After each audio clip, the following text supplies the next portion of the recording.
Isang magandang hapon ngayon. Nagluluto ng beef stick. Yan, kasi nandito yung apo ko. Na-request niya, na paborito niya. Talagang ito, hindi ko ito niluluto na pang beef stick ko dahil inaantay ko yung apo ko na umuwi dito. Yan, umuwi siya ngayon. Luto ko kasi bukas po. Uwi na naman siya sa kanyang tita. Kaya iniluto ko na ngayon para matikman na niya. Yung bulalo, naluto ko na nung nakaraan. Nung isang araw, nung unang dating niya dito. Kaya ito mga guys. Ganito ng pagluto niya. Pinakuluan ko lang po yan sa paminta, bawang, tuyo. At dito, tinanggal ko yung pinakasabaw niya. Ayan o. Ito po yung gagawin ko na pinakasabaw niya. Guys, para paano magluto ng beef stick. Ito po yung inaabangan nila sa akin eh. Yan, ito po ang sibuyas niya. Yan. Ganyan po yan. Sibuyas po sa beef stick. Mamaya po, sabay na po yan. Ibubuhos ko sa paglagay dito. Tapos iprituhin ko na po siya. Kasi para siya ay matusta ng kaunti. Bago ko po siya, yan, nakaprito na po. Ayan, di ba?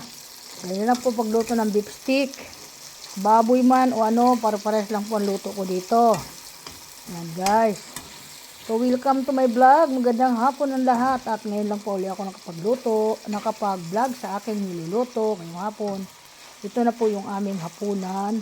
Hiniwa-hiwa ko lang po ito ng maliliit kasi medyo malalaki yung hiwa niya nung nabili ko. Kaya ginanito ko po siya para kung yung kumakain, lalo na yung asawa ko, ay sabi niya, hindi daw niya nangunguya. Pero malambot po ito, pinalambot ko po ito. Yan mga guys, kung paano magluto ng beef stick. Ito po. Matagal ko na itong version na pagluluto. Ganito lang po. Iba-iba pong pagluto ng beef stick, hindi naman po puro parehas. Iba-iba pong klase yan. Meron yung binababad, minamarinate muna. Meron po yon sa beef stick. Hindi ko po ginagawa yon kasi ayaw ko po yung nag-iiba yung lasa ng aking niluluto. Yan po yung akin. So, ito na po yung aking ginawa ngayon. At itong sibuyas na inano ko, yung medyo mga pangit, hinahalo ko po yan dyan. Yan. Nahalo ko po yan dyan. Tapos mamaya, iniibabawan ko po siya para sa design. Ayan, yung mga pangit. Para mo magkaroon ng lasa siya. Ayan. Ito lang po. Magandang hapon po sa lahat. Ayan. Ito lang naman lulutuin ko ngayon. Kasi pag tapos na, tatawagin ko ng apo ko para kumain siya. Ayan, diba? Kasi paborito niya. Sigurado marami na naman siya kakainin dito mga guys. Natutuwa ako pag maraming kinakain yung apo ko. Ayan. Yan, welcome to my vlog mga kaibigan. Tapos ito na. So, diba, hinalo ko na siya.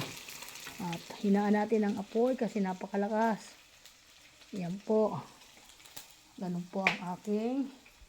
Nasa na kaya yung aking panapin. Ito, lagi ako naliligaw pag ako nagluluto. Kaya kailangan, hirap talaga guys mag-vlog. Pag ikaw nang humahawak ng kamera, nagluluto ka pa.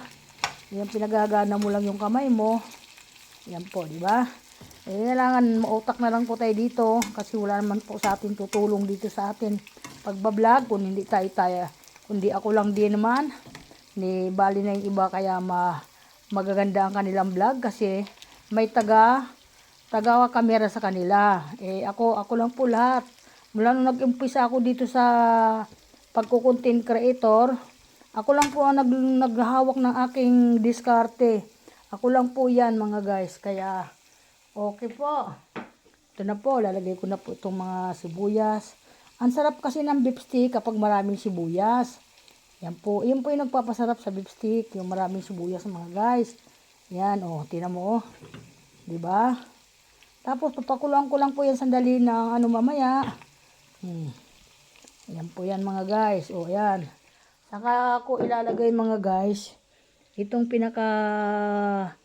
katas niya, sus niya. Ayan po, 'di ba? Ito na po 'yon,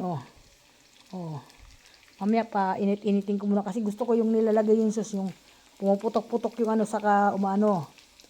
O, di ba? O, ito na po, lalagay ko na po siya, o. O, di ba?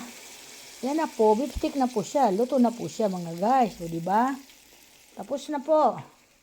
O. Saka natin tatakpan. Ayan na po, mga guys, ha. Ayan, o. Ayan, tatakpan ko na. Yan yung asawa ko kasi pag nakakaamoy din siya ng ganito, parang hindi pa oras ng kainan, kinakain na nila. Ayun na, yung susi ng kotse. Ay, nasa bag ko, sandali. Ate, Ako. papahinga mo na ako. Diyan ka muna, diyan ka muna, diyan ka muna. Huwag ka muna magulo. Kukunin ko yung lighter. Diba mga guys? Okay, welcome to my vlog. Maraming salamat. At mayroon na kami pang ulam ng hapunan namin. Yan, sigurado, malang matitira dyan kasi kaunti lang naman yan. Kaya maraming salamat. Nakapag-vlog na naman tayo kahit papaano. Diba? Kahit nandito tayo may ginagawa, ay nasasabay natin yung atin libangan. Okay. O, yan. Thank you so much. Bye-bye. Yan.